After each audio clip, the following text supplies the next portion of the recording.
নমস্কার বন্ধুরা, জ্যোতিষ ভবন ইন্ডিয়া চ্যানেলে আপনাদের স্বাগত জানাই। প্রতি মাসের মতো এবারও নিয়ে এসেছি আমাদের মান্থলি রাশিফল প্রতিটি রাশির জন্য। আজ এই ভিডিওতে আমরা আলোচনা করব বৃশ্চিক রাশি নিয়ে। ভিডিও শেষে রয়েছে বৃশ্চিক রাশির জাতক জাতিকাদের জন্য বিশেষ প্রতিকার, তাই ভিডিওটি শেষ পর্যন্ত দেখুন এবং আপনার রাশি অনুযায়ী প্রত্যেক মাসের রাশিফল ও বিভিন্ন জ্যোতিষ রিলেটেড ভিডিও পেতে আমাদের চ্যানেলটি সাবস্ক্রাইব করুন। চলুন জেনে নিই বৃশ্চিক রাশির জাতক জাতিকাদের জুলাই 2025 কেমন যাবে। জুলাই 2025 বৃশ্চিক রাশি মাসের মূল চালচিত্র। এই মাসটি বৃশ্চিক রাশির জাতক জাতিকাদের জন্য একটি রূপান্তরমূলক সময়। গোপন চ্যালেঞ্জ, পেশাগত দায়িত্ব, আর্থিক ওঠানামা এবং সম্পর্কের সূক্ষ্ম টানা পড়েন। এই সবকিছুর মাঝেও আপনি যদি সময় মতো সঠিক সিদ্ধান্ত নিতে পারেন তবে জুলাই হয়ে উঠতে পারে আপনার পুনর্গঠনের মাস। মাসের দ্বিতীয় ভাগে গ্রহ সঞ্চার বলছে আপনি পাবেন শক্তি, নেতৃত্ব এবং নতুন সম্ভাবনার দিগন্ত। নাম্বার 1, কর্মজীবন ও পেশাগত ক্ষেত্র।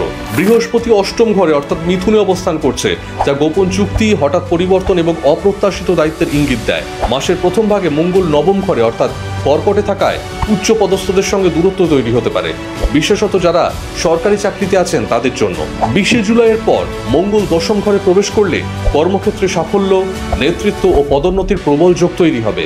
পেশাগত ভ্রমণ ও নতুন প্রজেক্টে সাফল্য আসবে মাসের দ্বিতীয় ভাগে। নাম্বার 2, অর্থ ও ধনসম্পদ। অষ্টম ঘরের বৃহস্পতি কিছু হঠাৎ খরচ বা পুরনো ঋণের চাপ বাড়াতে পারে, তবে যৌথ সম্পত্তি, ইন্স্যুরেন্স বা উত্তরাধিকার সূত্রে লাভের সম্ভাবনা তৈরি হবে। মাসের দ্বিতীয় ভাগে মঙ্গল দশম ঘরে গেলে আয় বাড়বে এবং আর্থিক স্থিতিশীলতা ফিরে আসবে।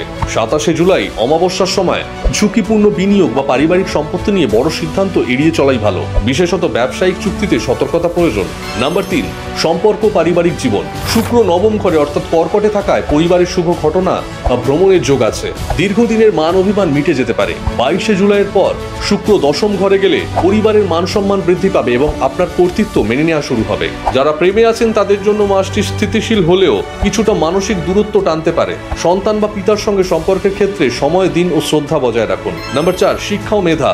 বৃহস্পতি অষ্টম ঘরে থাকায় গবেষণাধর্মী, মেডিকেল, মনস্তাত্ত্বিক ও গোপন জ্ঞানের চর্চায় আগ্রহ ও ফল ভালো হবে। মঙ্গল নবম ঘরে থাকায় উচ্চশিক্ষা, স্কলারশিপ বা বিদেশে পাঠ নিয়ে কথা চলতে পারে, কিন্তু কিছুটা দেরি হতে পারে। 20 জুলাইয়ের পর মঙ্গল দশম ঘরে থাকায় সৃজনশীলতা বাড়বে এবং পরীক্ষায় সফলতা পাওয়া সহজ হবে।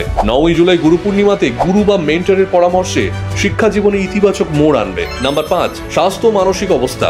অষ্টম ঘরের বৃহস্পতি গোপন রোগ, হরমোন বা অন্ত্র সংক্রান্ত সমস্যার ইঙ্গিত দেয়।